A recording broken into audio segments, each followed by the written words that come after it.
The gold envelope arrived on an ordinary Tuesday morning. Michael Carter almost tossed it into the recycling bin with the rest of the mail. He paused only because he recognized the handwriting. Rebecca. His ex-wife. For a moment, he simply stared at the name. They hadn't spoken in nearly 5 years except for brief conversations about legal paperwork. She rarely called. She almost never asked about their son. Curiosity finally won. Michael carefully opened the envelope. Inside was an elegant invitation embossed with gold lettering. Rebecca Lawson and Daniel Whitmore request the pleasure of your company at their engagement celebration this Saturday evening. Beneath the formal message, someone had written a short handwritten note. I really hope you'll come. Everyone has been asking what happened to you. It'll be nice for them to see how life turned out. Michael quietly folded the card.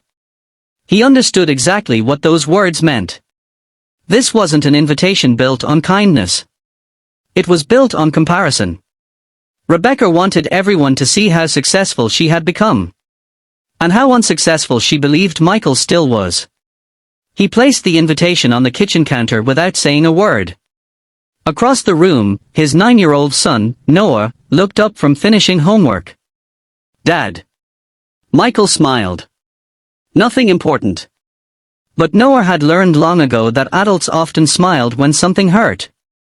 Years earlier, Michael had lived a very different life. He worked as an aerospace engineer for one of the country's fastest-growing technology companies. The future looked secure. Then disaster struck. The company collapsed after a major investment scandal. Thousands lost their jobs overnight. Michael searched everywhere for work. Months passed. Savings disappeared. Stress filled every conversation at home. Rebecca grew increasingly frustrated. I didn't marry someone who couldn't provide, she said one evening. Michael never forgot those words. Not because they were cruel. Because he believed them himself. Soon afterward, Rebecca filed for divorce. She accepted a settlement, moved into a luxury apartment, and gradually disappeared from Noah's daily life. Birthdays became phone calls. School events became excuses. Eventually, even those stopped. Michael never criticized her in front of Noah. Whenever the boy asked why mom couldn't visit, Michael always answered the same way. Sometimes adults make difficult choices. Noah would simply nod. Despite everything, Michael refused to become bitter. Instead, he focused on the only person who depended on him. Every morning started before sunrise. Breakfast. School lunches. Homework. Laundry. Soccer practice. Bedtime stories. When Noah finally fell asleep, Michael began his second job. In a rented garage on the edge of town, he repaired damaged agricultural drones for local farmers. Most people thought it was simply extra income. It wasn't. Years before the company collapse, Michael had designed advanced autonomous flight systems for industrial aircraft. Now he quietly applied that same knowledge to farming technology. Night after night, he rebuilt broken drones that larger companies considered beyond repair. Farmers appreciated his honesty. Word slowly spread. Within 2 years, small farms from neighboring counties began sending equipment to him. Then one customer Saturday afternoon arrived with bright blue skies and a gentle breeze as luxury cars lined the entrance to the Grand Wellington estate. Valets hurried from vehicle to vehicle while photographers captured the arrivals of politicians, celebrities, and business leaders. Rebecca stood near the entrance in an elegant designer gown, greeting guests with practiced smiles. Beside her was her fiancé, Richard Lawson, a wealthy real estate developer known for his extravagant lifestyle. Every few minutes Rebecca glanced toward the front gate. She wasn't waiting for an important investor. She was waiting for Michael. Her former husband. She had made sure several mutual friends knew he had been invited. Quietly, she hoped he would arrive in an old pickup truck wearing a cheap suit so everyone could see how much better her life had become. Inside the ballroom, conversations drifted toward the past. I heard Michael still works long hours. Poor guy never really recovered.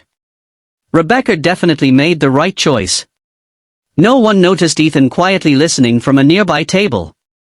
Now 12 years old, he had grown into a thoughtful young boy who admired his father more than anyone else in the world. He smiled to himself. If only they knew. Meanwhile, several miles away, Michael checked his watch at a private aviation terminal. "Dad," Ethan asked, "are you sure we should go?" Michael smiled. "We accepted the invitation. But what if they are trying to embarrass us?" Michael placed a reassuring hand on his son's shoulder. "The way people treat us says something about them. The way we respond says something about us." Moments later, a sleek helicopter lifted into the sky. As it approached the estate, guests outside heard the distant sound of rotating blades. People looked upward. "What is that?" The helicopter circled once before landing in a designated field next to the property.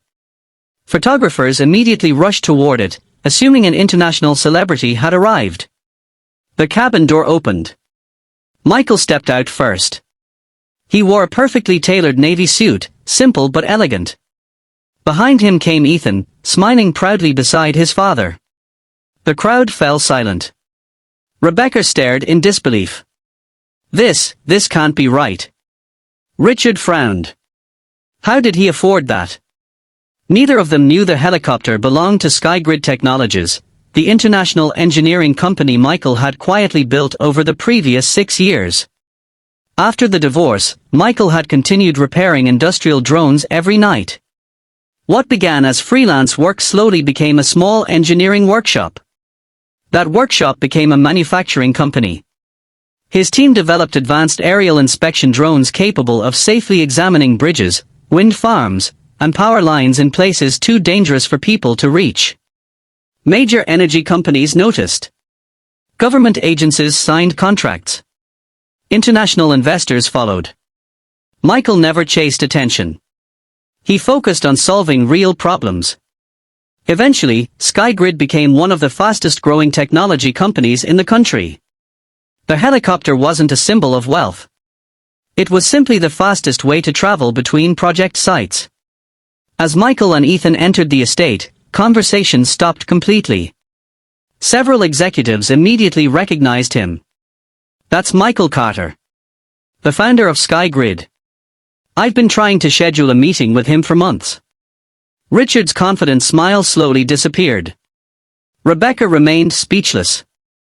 Michael approached politely. "Congratulations," he said sincerely. He handed Rebecca a beautifully wrapped gift. There was no sarcasm. No bitterness. Only kindness.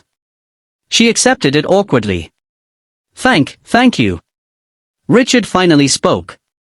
"So, you're doing well these days?" Michael smiled. "We've been blessed." The reception continued, but something had changed. People who had ignored Michael before now introduced themselves eagerly. Business leaders requested meetings. Investors handed him business cards. Michael treated everyone with the same calm respect. He wasn't interested in impressing anyone. Later that evening, Rebecca quietly opened Michael's gift. Inside was a handmade wooden photo frame. It contained an old photograph of Rebecca holding baby Ethan shortly after he was born. Behind the photo was a handwritten note. "No matter what happened between us, thank you for giving Ethan life.